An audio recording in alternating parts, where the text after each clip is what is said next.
네, 어떻게 생각하십니까? 지금 스포츠 연예계 스타의 과거 학교 폭력 문제, 그리고 들으신 것처럼 고위공직자 후보 자녀의 학폭 문제까지 드러나면서 파장이 계속 커지고 있는데요.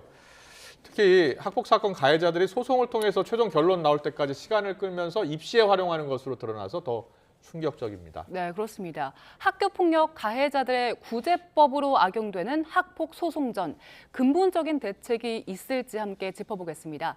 학교폭력대책위원회 위원을 맡고 있는 김영미 변호사와 자세하게 짚어보겠습니다. 어서 오세요. 어서 오십시오. 안녕하십니까. 안녕하십니까. 네. 지금 국가수사본부장에서 낙마한 정순신 변호사의 자녀의 학폭 문제가 논란입니다. 네.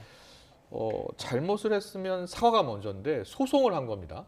그게 가장 큰 문제였던 것 같습니다. 예. 본인의 자녀가 잘못을 안 했으면 모르겠지만 했다는 게 확인이 됐는데도 불구하고 가장 먼저 해야 될 건 사과인데 사과를 하지 않고 법정으로 가져갔다는 그게 가장 비난의 핵심인 것 같습니다. 예. 네. 교육 현장에서 이런 일이 많습니까? 소송으로 가는 경우가 점점 늘어나고 있다는 게 문제인데요. 과거에는 조치를 받게 되면 다 수긍을 하고 소송까지 가는 경우가 드물었는데 해가 갈수록 점점 늘어나고 있습니다. 구체적으로 얼마나 많이 늘고 있습니까?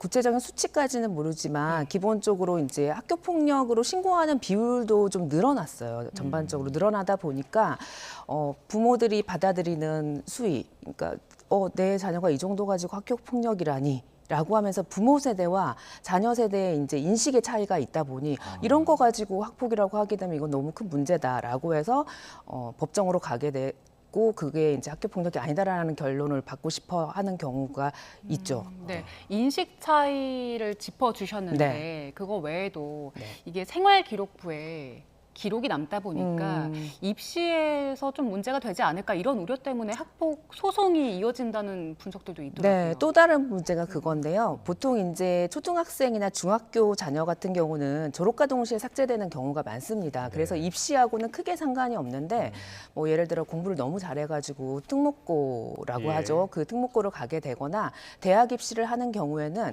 그 결과가 입학 전에 결정이 되잖아요. 예. 졸업 전에. 졸업 예. 전에 결정이 되다 보니까 그 학폭 기록이 입시에 반영될 수밖에 없어요. 그러니까 네. 그런 아이들 같은 경우는 이 기록이 최대한 미뤄지도록 하기 위해서는 결국은 가처분을 통해서 확정되지 않도록 미루는 방법을 하다 보니까 소송으로 가게 되는 거죠. 앞서 저 인식의 차이를 말씀해 주셨는데 그 구체적으로 어떤 그 인식의 차이, 학폭에 대해서 차이가 있습니까? 그 예전에는 우리 예. 영화에서도 보다시피 어느 정도 친구들끼리 투닥투닥거리고 이런 행동들이 우리는 과거에 이런 것들이 비일비재하게 있었는데 그거는 우리 커가면서 당연히 아이들끼리 그럴 수 있는 것이지 이런 게 무슨 학폭이야. 그리고 그거 장난으로 한 건데 그게 다 학폭이라고 하면 애들이 어떻게 크겠어라는 부모의 인식과 예. 지금은 아이들이 상대방의 이제 신체적인 괴롭힘이라든지 언어적으로 잘못된 말만 해도 다 학교 폭력이라고 교육을 하고 있거든요. 그러니까 자녀는 나의 행동이 잘못됐다는 걸 알고 있어요. 교육을 통해서. 예. 근데 부모님한테 이야기했을 때 그 정도는 괜찮아라고 했을 때 이제 갭이 발생을 하게 되는 거죠. 그렇군요. 그래서 네. 부모가 잘못하고 있다 많이 네. 이런 이야기들이 나오는군요. 맞아요. 예, 예. 네. 그렇게 되면 지금 생활기록부에 만약에 기록을 남기지 않아요. 소송을 길게 만들어서 생기부에 그 기록이 남지 않게 되면 입시에는 전혀 영향을 미치지 않는 겁니까? 그렇죠. 기록이 남아야만 입시에 반영을 하는 거고요. 기록이 남지 않고 이미 소송을 통해서는 계속 이렇게 가처분이 연장되고 있기 예. 때문에 가처분이라는 것은 확정되는 걸 막는 효과가 있는 거예요. 예, 그러니까 아직 예. 확정이 되지 않기 때문에 당연히 생활기록부에는 기재가 되지 않고 생활기록부를 통해서 입시에 반영을 하는데 기재가 아무것도 안 되어 있으니까 이 학생이 그 전에 어떤 일을 했는지는 모르게 되는 거죠. 네. 그러면 성인이 되고 나서 결과가 나오면 그때는 어떻게 됩니까? 그때는 이미 다 입학을 한 이유기 때문에 크게 뭐 입시에서 불이익은 없게 되는 거고요. 뭐 소급해서 뭐 적용을 된다든지 그런 건 없는 거고, 뭐 예를 들어 지금처럼 뭐 연예인이 된다든지 선수가 된다라고 하면은 그 이후에 밝혀져서 이런 불이익을 받게 되는 경우 외에는 크게 불이익은 없습니다. 한번 소송을 하면 마지막 최종 대법원 판결 나올 때까지 그 기간이 보통 1년, 2년, 3년 이렇게 길어지나 보죠? 그렇죠. 기본적으로 1심 판결 받기까지도 6개월 이상 소요되고요. 또 항소심 대법원까지 가게 되면 보통 2년 정도는 그냥 간다라고 보시면 될 것 이번에 같습니다. 정순신 변호사 네. 자녀 관련해서 정 변호사가 적극적으로 소송을 제기했잖아요. 네. 어떤 것을 노린 것이라고 봐야 됩니까? 아마 본인께서 그렇게 부인하실 수도 있는데 결과만 놓고 봤을 때는 네. 자녀 입시 때문에 기본적으로 그러지 예. 않으셨나라고 예. 추측을 해볼 수 있고요. 또 하나는 본인의 자녀의 학폭을 인정하지 않으셨던 게 아닌가, 인정하려고 하지 않았던 게 아닌가 싶어요. 근데 지금 학교폭력대책위원회 위원이시잖아요. 네. 보니까 자료들이 그대로 다 남아 있더라고요. 네. 예, 당시에 어떤 상황이었고 어떤 의견들이 있었다. 지금은 그런 자료들을 다 보관하고 있나 보죠? 기본적으로는 이제 학교폭력 심의위원회를 하게 되면은 위원들이 이 사안에 대해서 어떤 질문을 했고 그 학생이 어떤 답변을 했는지에 대해서 회의록을 만들게 되어 있습니다. 네. 그러면 당사자들이 나중에 정보 공개를 통해서 어떤 의견들이 나왔는지 다 회의록이 공개하면 공개 요청을 하게 되면 공개하게 되어 있습니다. 그렇군요. 네. 예. 이게 법적 소송으로 가게 되면 말씀하신 것처럼 뭐 2년까지도 길게 이어질 수 네. 있잖아요. 근데 피해 학생이랑 가해자가 분리가 되지 않잖아요. 네. 그렇게 되면은 2차 피해 우려도 크지 않습니까? 네, 이제 뭐 다른 학교라면 크게 상관이 없는데 같은 반 내에서 아니면 같은 학교 내에서 이제 이런 학교 폭력이 발생했을 때 네. 계속 분리를 시킬 수 없다는 그런 문제가 있어요. 왜냐하면 피해 학생도 가해 학생도 모두 학생이기 때문에 교육을 받을 권리, 학습권을 침해하는 문제가 있기 때문에 무작정 다 분리시킬 수는 없고 조치가 없는데도 불구하고 마음대로 반을 바꾸거나 학교를 바꿀 수는 없는 거예요. 예. 조치가 확정이 돼야만 그럴 수가 있는 거죠. 그렇군요. 그러니까 분리의 한계가 있을 수밖에 없습니다. 그렇다면 네. 어떻게 대책을 마련해야 될까요? 예를 들어서 가해자가 계속 소송을 하면 분리 조치도 안 되고요.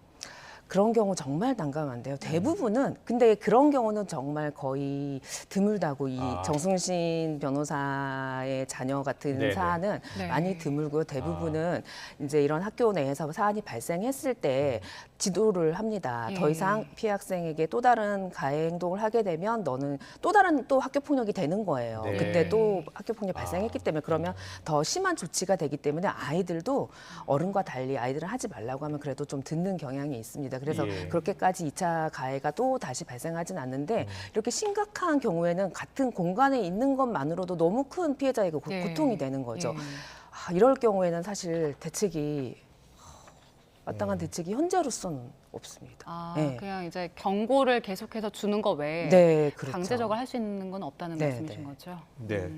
자, 그렇다면 이제 대책을 좀 더 자세히 짚어보겠습니다. 앞서 우리가 피해자 가족협의회장님 말씀이 이 잘못을 다 깨닫게 해줘야 된다.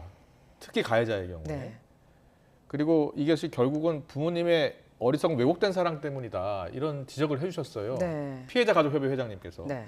가장 큰 문제가 어디에 있고 어떻게 바꿔야 됩니까? 일단 부모님들의 인식 개선이 첫 번째입니다. 네.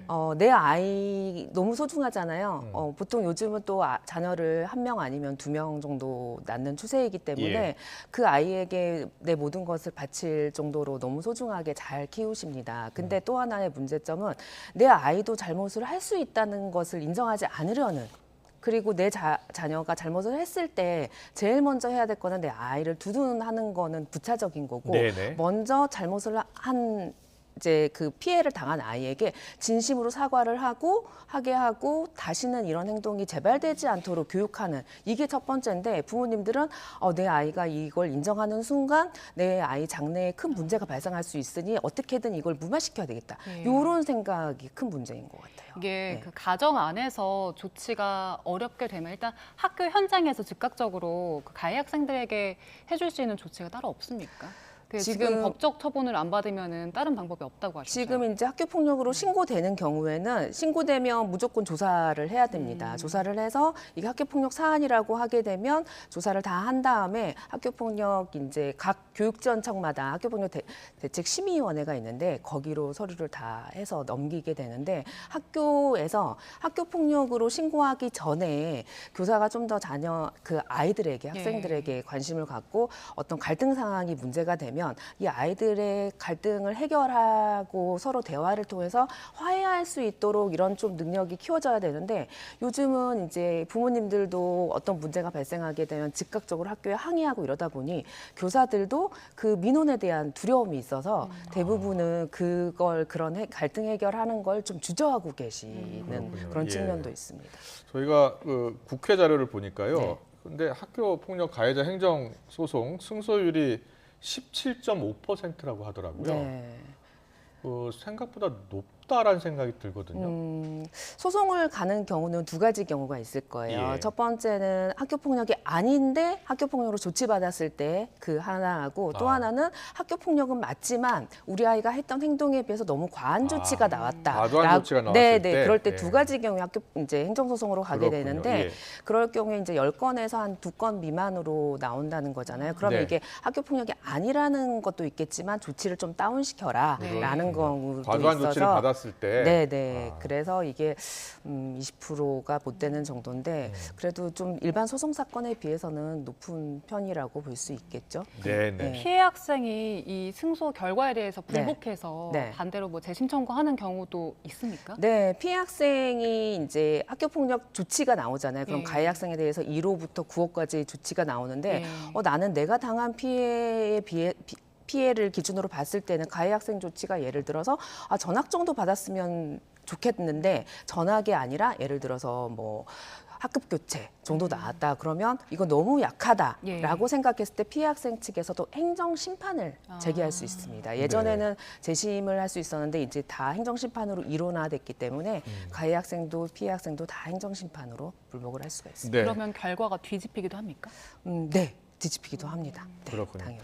앞서 엄지민 앵커가 소개해준 사례 중에요. 네. 그 안우진 선수 네. 건 있지 않습니까? 그 추신수 선수는 좀 과도하다는 측면을 이야기한 것이고 박찬호 선수는 국민 정서를 고려해야 된다는 네. 생각을 밝혔어요. 네. 자, 전문가 입장에서는 어떻게 바라보고 있습니까? 두 분 다 옳은 말씀이십니다. 네, 객관적으로 말씀을 드리면 네. 가해 학생이 그 당시에 어릴 때 했던 행동으로 학교 폭력으로 인정이 돼서 조치를 받고 진심으로 반성하고 사과를 했다라고 하면 네. 그리고 다시는 그런 행동이 재발되지 않는다라고 하면은 그래도 우리 사회가 어느 정도는 용서를 하는 그런 분위기가 점점 형성이 돼야 되지 않나? 네, 네. 그런 네. 말씀드리고 싶습니다. 네, 알겠습니다. 네. 마지막으로 네, 교육부가 예. 그 학교폭력 예방법 전반 점검해서 이제 다음 달쯤에 추가 대책을 마련한다고 했는데 네. 여기에 꼭 들어가야 할 대책도 어떤 게 있을까요? 사실 학교 폭력 근절 대책이라고 하는 것은 사실 근절시키기는 어렵습니다. 우리가 범죄 대책이 있지만 범죄가 근절되지 않는 것처럼 결국은 이게 줄이어가는 방법인데 네. 이제는 당연히 피해 학생 보호하는 것은 강화되어야 하지만 예. 처벌을 강화하는 것만이 근절 대책은 아니라는 걸 말씀드리고 싶고 아. 이 갈등 해결 학교에서 발생하는 크고 작은 갈등이 발생했을 때 무조건 법의 잣대를 들이대서 그러기보다는 이 갈등 상황을 해결하고 모두 다 올바른 성인으로 자라날 수 있는 그런 분위기를 좀 만드는 대책이 나왔으면 좋겠습니다. 네, 알겠습니다. 김영일 변호사께서 이제 학교폭력대책위원회 위원이시기도 한데요. 강조했던 내용 중에 하나는 역시 부모의 왜곡된 사랑이 가장 큰 문제라는 지적이 아닌가 싶습니다. 오늘 말씀 잘 들었습니다. 김영일 변호사와 함께 짚어봤습니다. 고맙습니다.